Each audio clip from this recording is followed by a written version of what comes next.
ਜਿੱਥੇ ਲੋਕੀ blood bank ਦੇ ਵਿੱਚ ਜਾ ਕੇ ਬਲੱਡ ਡੋਨੇਟ ਕਰਨ ਤੋਂ ਡਰ ਰਹੇ ਨੇ, ਉੱਥੇ ਹੀ ਕਸ਼ਮੀਰੀ ਪੰਡਿਤ ਬਲੱਡ ਬੈਂਕ ਤੇ ਕਸ਼ਮੀਰੀ ਪੰਡਿਤ ਕਰੋਨਾ ਫਾਈਟਰਸ ਸੁਸਾਇਟੀ ਦੇ ਵੱਲੋਂ ਅੱਜ ਨਾਲੇ ਤਾਂ ਬਲੱਡ ਬੈਂਕ ਦੇ ਵਿੱਚ ਪੀਜੀਆਈ ਦੇ ਵਿੱਚ ਡਾਕਟਰਸ ਨੂੰ ਸਨਮਾਨਿਤ ਕੀਤਾ ਗਿਆ ਹੈ ਤੇ ਨਾਲ ਦੀ ਨਾਲ ਖੁਦ ਵੀ ਬਲੱਡ ਡੋਨੇਟ ਉਹਨਾਂ ਦੇ ਵੱਲੋਂ ਕੀਤਾ ਜਾ ਰਿਹਾ ਤਾਂ ਕਿ ਜਿਹੜੀਆਂ ਵੀ ਲੋਕਾਂ ਦੇ ਮਨ 'ਚ ਕੋਈ ਗੱਲ ਹੈਗੀ ਹੈ ਕਿ ਇਸ ਦੇ ਨਾਲ ਕੋਈ ਕਰੋਨਾ ਵਾਇਰਸ ਫੈਲ ਸਕਦਾ ਹੈ ਜਾਂ ਕੋਈ ਹੋਰ ਉਹਨਾਂ ਦੇ ਮਨ ਦੇ ਵਿੱਚ ਡਰ ਹੈ, ਉਹ ਦੂਰ ਕੀਤਾ ਜਾ ਸਕੇ।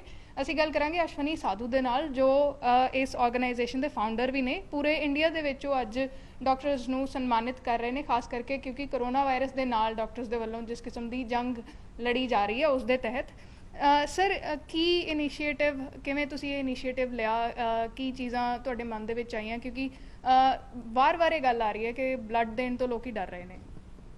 मैम ऐसा है कि लाइक जो आजकल जो डर है लोगों में, जो ऐसा नेगेटिविटी है हर जगह, जैसे लोग पीड़ित हैं इस टाइम, तो हर जो समाज सेवी है, चाहे वो हेल्थ वर्कर है, चाहे वो अपनी एंड से जैसे मर्जी आज बहुत मेहनत कर रहा है। तो हमारा एक इनिशिएटिव ये था कि किसी तरह से एक लोगों का थोड़ा माइंड शिफ्ट किया जाए पॉजिटिविटी की ओर, एक मैसेज क्रिएट किया जाए, क्योंकि ये जो हेल्थ वर्कर्स हैं इनको भी एक, जब तक हमारा साथ नहीं होगा तब तक ये भी कैसे कितना करेंगे। तो लेकिन हमारा एक छोटा सा इनिशिएटिव, हम चाहते हैं कि हम इनका ग्रेटिट्यूड एक्सप्रेस करें उनके प्रति, और इसी के द्वारा हम लोगों को भी एक इनक्रेज करें कि कोई दिक्कत नहीं है आपको ब्लड देने में, कोई आप बेनिश्चिंत, मतलब आप निश्चिंत होकर आ सकते हैं, सेफ़ है सारा कुछ, एंड उनकी बहुत अच्छी तैयारी होती है अंदर जाके एज एन सेफ्टी वाइज। तो वही एक इनिशिएटिव था सर। ਤਾਂ ਸਾਡੇ ਨਾਲ ਡਾਕਟਰ ਆਰ ਸ਼ਰਮਾ ਨੇ, ਉਹਨਾਂ ਦੇ ਨਾਲ ਗੱਲ ਕਰਾਂਗੇ। ਸਰ, ਕੀ ਇਸ਼ੂਜ਼ ਆ ਰਹੇ ਨੇ, ਕਿਉਂਕਿ ਇਹ ਵੀ ਗੱਲ ਆਈ ਸੀਗੀ ਕਿ ਘੱਟ ਲੋਕ ਬਲੱਡ ਡੋਨੇਟ ਕਰ ਰਹੇ ਨੇ, ਉਹਨਾਂ ਨੂੰ ਡਰ ਹੈਗਾ, ਕੀ ਤੁਸੀਂ ਕਹਿਣਾ ਚਾਹੋਗੇ ਇਹਦੇ ਬਾਰੇ? ਪਹਿਲਾਂ ਤਾਂ ਮੈਂ ਐਕਚੁਅਲੀ ਇਹ ਕਸ਼ਮੀਰੀ ਪੰਡਿਤ ਜਿਹੜੀ ਆਰਗੇਨਾਈਜੇਸ਼ਨ ਹੈ, ਮਿਸਟਰ ਸਾਧੂ ਅਸ਼ਵਨੀ ਜੀ, ਇਹਨਾਂ ਦੀ ਆਰਗੇਨਾਈਜੇਸ਼ਨ ਨੂੰ ਤਹਿ ਦਿਲ ਤੋਂ ਸ਼ੁਕਰੀਆ ਅਦਾ ਕਰਨਾ ਚਾਹੁੰਦਾ ਕਿ ਇਹ ਇੰਨੇ ਕਰੋਨਾ ਦੇ ਡਰ ਵਿੱਚ ਵੀ ਆ ਕੇ ਹੈਲਥ ਕੇਅਰ ਵਰਕਰਸ ਨੂੰ ਆਨਰ ਕਰਨ ਆਏ ਨੇ, and we sincerely thank them. And ਦੂਜੀ ਜਿਹੜੀ ਤੁਸੀਂ ਗੱਲ ਪੁੱਛ ਰਹੇ ਹੋ ਕਿ ਡੋਨੇਸ਼ਨ ਬਾਰੇ, ਹਾਂ ਉਹ ਤੁਸੀਂ ਠੀਕ ਕਹਿ ਰਹੇ ਹੋ ਕਿ ਜਦ ਤੋਂ ਇਹ ਮਹਾਮਾਰੀ ਦੇ ਬਾਰੇ ਨਿਊਜ਼ ਆਈ ਹੈ ਅਤੇ ਲੋਕਡਾਊਨ ਹੋਇਆ ਹੈ ਕੰਟਰੀ ਦੇ ਵਿੱਚ, ਉਹਨੇ ਸਾਡੀ ਬਲੱਡ ਡੋਨੇਸ਼ਨ ਜਿਹੜੀ ਐਕਟੀਵਿਟੀਜ਼ ਨੇ ਕਾਫੀ ਇਫੈਕਟ ਕੀਤੀ ਨੇ, ਅਤੇ ਡੋਨਰਸ ਵੀ ਘਾਟਾ ਪਾ ਰਹੇ ਨੇ। ਇੱਕ ਤਾਂ ਲੋਕਡਾਊਨ ਹੈਗਾ, ਦੂਜਾ ਲੋਕਾਂ ਦੇ ਵਿੱਚ ਕਈ ਤਰ੍ਹਾਂ ਦੀ ਭ੍ਰਾਂਤੀ ਹੈਗੀ ਹੈ।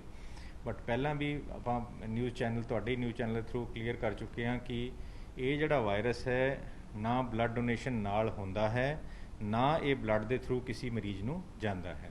ਅਤੇ ਸਾਡਾ ਜਿਹੜਾ ਬਲੱਡ ਡੋਨੇਸ਼ਨ ਵਾਲਾ ਪ੍ਰੈਮਿਸਿਸ ਵੀ ਹੈ, ਉਸ 'ਚ ਵੀ ਕੀ ਹੈਗਾ ਹੈ ਕਿ ਡੋਨਰ ਆ ਕੇ ਬਾਹਰੋਂ ਨਿਕਲ ਜਾਂਦਾ, ਉਹਨੂੰ ਪੇਸ਼ੈਂਟ ਏਰੀਆ ਜਾਣ ਦੀ ਲੋੜ ਨਹੀਂ ਹੈ। ਅਤੇ ਸਾਡਾ ਜਿਹੜਾ ਕੋਵਿਡ-19 ਵਾਲਾ ਜਿਹੜਾ ਹੌਸਪੀਟਲ ਹੈ ਉਹ ਵੀ ਬਿਲਕੁਲ ਅਲੱਗ ਬਣਿਆ ਹੋਇਆ ਹੈ।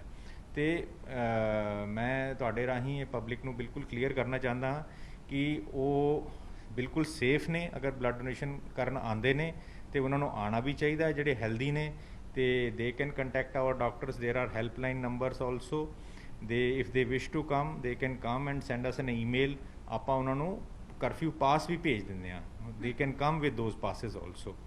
ਤੋ with these efforts, however, like organisation ਜਿੱਦਾਂ ਇਹਨਾਂ ਦੀ ਹੈਗੀ ਕਸ਼ਮੀਰੀ ਪੰਡਿਤਸ ਦੀ ਹੈ, ਅਤੇ ਹੋਰ ਜਿਹੜੀ ਵੋਲੰਟਰੀ ਆਰਗੇਨਾਈਜੇਸ਼ਨਸ ਨੇ ਉਹ ਇਸ ਮੁਹਿੰਮ 'ਚ ਅੱਗੇ ਆਈਆਂ ਨੇ, ਅਤੇ ਉਹਨਾਂ ਨੇ ਕਈ ਜਗ੍ਹਾ ਛੋਟੇ ਕੈਂਪ ਵੀ ਲਗਵਾਏ ਨੇ, ਅਤੇ ਸਾਡੀਆਂ ਬੱਸਾਂ ਵੀ ਜਿਹੜੀ ਪੀਜੀਆਈ ਦੀਆਂ ਜਾ ਰਹੀਆਂ, ਅਤੇ ਉਹ ਵੀ ਡੋਨਰ ਲਿਆ ਕੇ ਇੱਥੇ ਆਪਾਂ ਡੋਨਰ ਬਲੀਡ ਕਰਦੇ ਨੇ, ਅਤੇ ਉਸ ਤਰ੍ਹਾਂ ਆਪਾਂ ਜਿਹੜੀਆਂ ਆਪਣੇ ਪੇਸ਼ੈਂਟਸ ਦੀਆਂ blood and component requirement meet ਕਰ ਰਹੇ ਹਾਂ।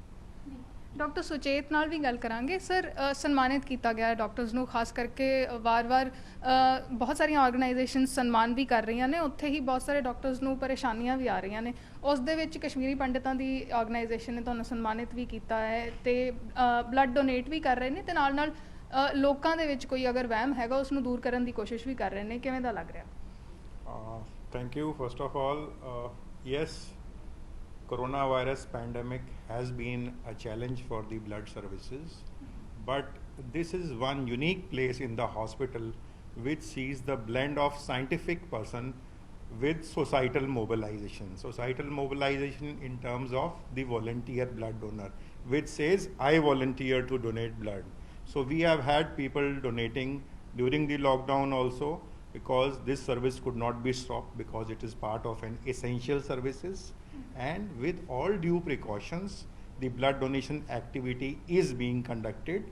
The World Health Organization and the National Blood Transfusion Council of India have specified that there is no risk of getting corona through the blood donation process itself or through the blood transfusion.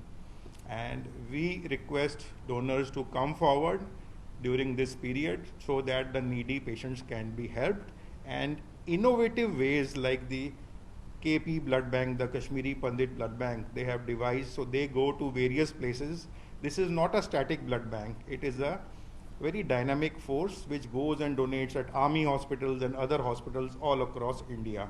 And these kind of innovations are the need of the hour so that the blood supplies are maintained. Thank you. ਤਾਂ ਜਿੱਥੇ doctors ਨੂੰ ਸਨਮਾਨਿਤ ਵੀ ਕੀਤਾ ਗਿਆ ਕਸ਼ਮੀਰੀ ਪੰਡਿਤ blood bank ਤੇ ਕਸ਼ਮੀਰੀ ਪੰਡਿਤ corona fighters ਦੇ ਵੱਲੋਂ, ਉੱਥੇ ਨਾਲ ਦੀ ਨਾਲ ਇੱਕ ਵਹਿਮ ਵੀ ਦੂਰ ਕਰਨ ਦੀ ਕੋਸ਼ਿਸ਼ ਕੀਤੀ ਗਈ ਹੈ ਕਿ ਜਿਹੜੇ ਲੋਕ ਬਲੱਡ ਡੋਨੇਟ ਕਰਨ ਤੋਂ ਡਰ ਰਹੇ ਨੇ, ਡਾਕਟਰਸ ਦੇ ਵੱਲੋਂ ਵੀ ਦੱਸਿਆ ਗਿਆ ਕਿ ਕੋਈ ਰਿਸਕ ਨਹੀਂ ਹੈ, ਉਹ ਪੀਜੀਆਈ ਨੂੰ ਕੰਟੈਕਟ ਕਰ ਸਕਦੇ ਨੇ, ਆ ਕੇ ਬਲੱਡ ਡੋਨੇਟ ਕਰ ਸਕਦੇ ਨੇ, ਕਿਉਂਕਿ ਬਲੱਡ ਡੋਨੇਸ਼ਨ ਜਿੱਦਾਂ ਡਾਕਟਰ ਸਾਹਿਬ ਨੇ ਦੱਸਿਆ ਕਿ ਇੱਕ ਐਸੈਂਸ਼ੀਅਲ ਸਰਵਿਸ ਹੈਗੀ ਆ ਤੇ ਉਹ ਇੰਪੈਕਟ ਨਹੀਂ ਹੋਣੀ ਚਾਹੀਦੀ। ਚੰਡੀਗੜ੍ਹ ਤੋਂ ਕੈਮਰਾਮੈਨ ਸ਼ਸ਼ੀਪਾਲ ਚੌਧਰੀ ਦੇ ਨਾਲ ਅਰਸ਼ਦੀਪ ਅਰਸ਼ੀ, ਨਿਊਜ਼ 18।